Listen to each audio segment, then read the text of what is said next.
ಪ್ರಿಯರೇ, ದೇವರು ಒಳ್ಳೆಯವರು, ಒಳ್ಳೆಯದನ್ನೇ ಮಾಡುವವರಾಗಿದ್ದಾರೆ. ನಾವು ದೇವರಿಂದ ಮೆಚ್ಚಲ್ಪಡಬೇಕು.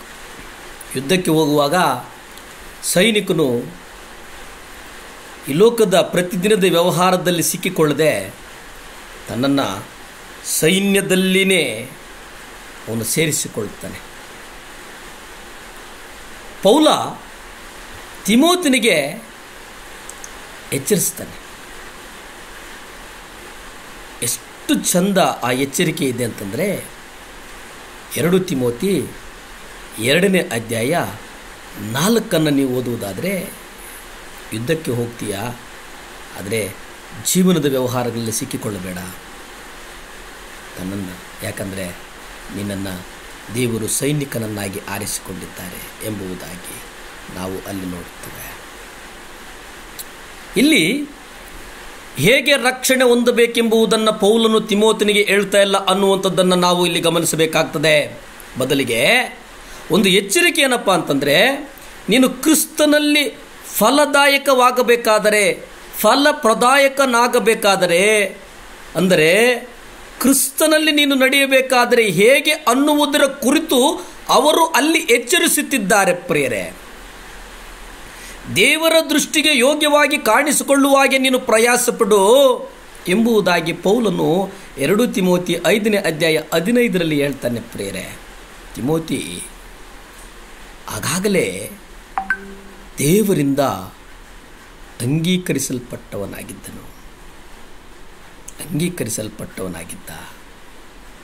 ಇದು ಬಹಳ ಮುಖ್ಯ. ಆತನು ದೇವರ ಮೆಚ್ಚುಗೆಯನ್ನು ಗಳಿಸುವುದಕ್ಕೆ ಪ್ರಯಾಸ ಪಡಬೇಕಾಗಿತ್ತು ಎಂಬುದಾಗಿ ಕೆಲವು ತರ್ಜುಮೆಗಳಲ್ಲಿ ನಾವು ನೋಡುವವರಾಗಿದ್ದೇವೆ. ಪೌಲನು ತಾನೇ ಕ್ರಿಸ್ತನಿಂದ ಕ್ರೈಸ್ತ ಸೇವೆಗೆ ಅಳಲ್ಪಟ್ಟನು ಎಂಬುದಾಗಿ ನಾವು ಹೇಗೆ ಗಮನಿಸ್ತೀವೆಯೋ, ಯಾಕೆಂದರೆ ಆತನು ದೇವರ ಮೆಚ್ಚುಗೆಯನ್ನು ಗಳಿಸಿದನು. ನನಗೆ ಫಲವನ್ನು ದಯಪಾಲಿಸು, ನನ್ನನ್ನು ನಂಬಿಗಸ್ತನೆಂದೆಣಿಸು, ತನ್ನ ಸೇವೆಗೆ ನನ್ನನ್ನು ನೇಮಿಸಿದ ನನ್ನ ಕರ್ತನಾದ ಯೇಸು ಕ್ರಿಸ್ತುವಿಗೆ ನಾನು ಸ್ತೋತ್ರ ಸಲ್ಲಿಸುತ್ತೇನೆ ಎಂಬುದಾಗಿ ನಾವು ನೋಡ್ತೇವೆ. 1 ತಿಮೋತಿ 1ನೇ ಅಧ್ಯಾಯ 12ರಲ್ಲಿ ನಾವು ನೋಡ್ತೇವೆ. ಪೌಲ ಆ ಕರೆಯಲ್ಪಟ್ಟುವಿಕೆ ಅಂದರೆ ಆಯಲ್ಪಟ್ಟುವಿಕೆ ನಂಬಿಕಸ್ಥರಲ್ಲಿ ಒಬ್ಬನಾಗಿದ್ದು ತಿಮೋತಿಯನನ್ನು ಸಹ ಅವರೊಳಗೆ ಒಬ್ಬನಾಗಿ ಎಣಿಸಲ್ಪಡುವಂಥದ್ದು ಅವನ ಹಂಬಲವಾಗಿತ್ತು ಅನ್ನುವುದನ್ನು ನಾವು ಇಲ್ಲಿ ಗ್ರಹಿಸಿದ್ದೇವಾ? ಆದರೆ ಪೌಲನು ಗ್ರಹಿಸಿದ್ದಾನೆ.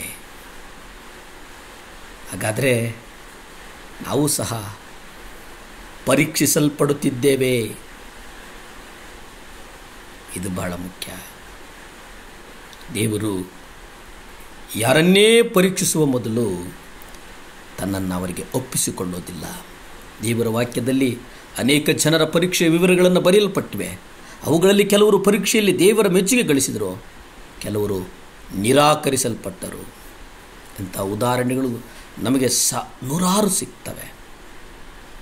ಅವೆಲ್ಲ ಎಚ್ಚರಿಕೆಯಾಗಿ ಮಾಡಲ್ಪಟ್ಟಿವೆ. ದೇವರು ನಮ್ಮನ್ನು ಉನ್ನತಕ್ಕೆ ನಡೆಸುವುದಕ್ಕೋಸ್ಕರ ಆಯ್ಕೆ ಮಾಡಿದ್ದಾರೆ ಎನ್ನುವುದನ್ನು ನಾವು ಸಂಪೂರ್ಣವಾಗಿ ಅರ್ಥ ಮಾಡಿಕೊಳ್ಳಬೇಕು. 6 ಲಕ್ಷ ಇಸ್ರಾಯೇಲರು ಅಪನಂಬಿಕೆಯಿಂದ ಅರಣ್ಯದಲ್ಲಿ ನಾಶ ಮಾಡಲ್ಪಟ್ಟರು. ಅವರ ವಿಷಯದಲ್ಲಿ ದೇವರು ಸಂತೋಷಿಸಿಲ್ಲ ಎನ್ನುವುದಾಗಿ ಬರೆಯಲ್ಪಟ್ಟಿದೆ. 1 ಕೊರಿಂಥ 10ನೇ ಅಧ್ಯಾಯ 5 ನೀವು ನೋಡಿ. ಯಜ್ಞದ ಕುರಿಮರಿಯ ರಕ್ತದಿಂದ ಆ ಇಸ್ರಾಯೇಲರ ಐಗುಪ್ತದಿಂದ ವಿಮೋಚಿಸಲ್ಪಟ್ಟಿದ್ದರು. ಅಂದರೆ ನಾವು ಕ್ರಿಸ್ತನ ರಕ್ತದಿಂದ ಬಿಡುಗಡೆ ಹೊಂದಿದ್ದೇವೆ. ಅವರು ಕೆಂಪು ಸಮುದ್ರದಲ್ಲಿ ಮೇಘದಲ್ಲಿ ದೀಕ್ಷಾಸ್ಥಾನ ಹೊಂದಿದ್ದರು. ಇದು ನೀರಿನ ಮತ್ತು ಆತ್ಮನ ದೀಕ್ಷಾಸ್ಥಾನ. 1 ಕೊರಿಂಥ 10:2. ಆದರೂ ದೇವರು ಅವರ ವಿಷಯದಲ್ಲಿ ಸಂತೋಷಿಸಲಿಲ್ಲ. ಪ್ರಾರ್ಥನೆ ಮಾಡಿಕೊಳ್ಳೋಣ. ಭೂಮಿ ಆಕಾಶಗಳನ್ನು ಉಂಟು ಮಾಡಿದಂಥ ಸರ್ವಶಕ್ತನಾದಂಥ ದೇವರ ಸ್ತೋತ್ರಪ್ಪ, ಸಹಾಯ ಮಾಡು ದೇವರೇ. 7 ಲ್ಯಾಂಪ್ಸ್ ಜಗತ್ತಿನ ಮೂಲೆ ಮೂಲೆಗೂ ಸುವಾರ್ತೆ ಹೋಗುವುದಕ್ಕೆ ದೇವರೇ ಸಹಾಯ ಮಾಡಪ್ಪ. ಯಾರ್ಯಾರು ಕೆಲಸಕ್ಕಾಗಿ ಹುಡುಕ್ತಾ ಇದ್ದರು, ಯೇಸು ಕ್ರಿಸ್ತನ ಅಧಿಕಾರದ ನಾಮದಲ್ಲಿ ಕೆಲಸ ಸಿಗಲಿ. ಯೇಸುವಿನ ನಾಮದಲ್ಲಿ ಕೆಲಸ ಸಿಗಲಿ.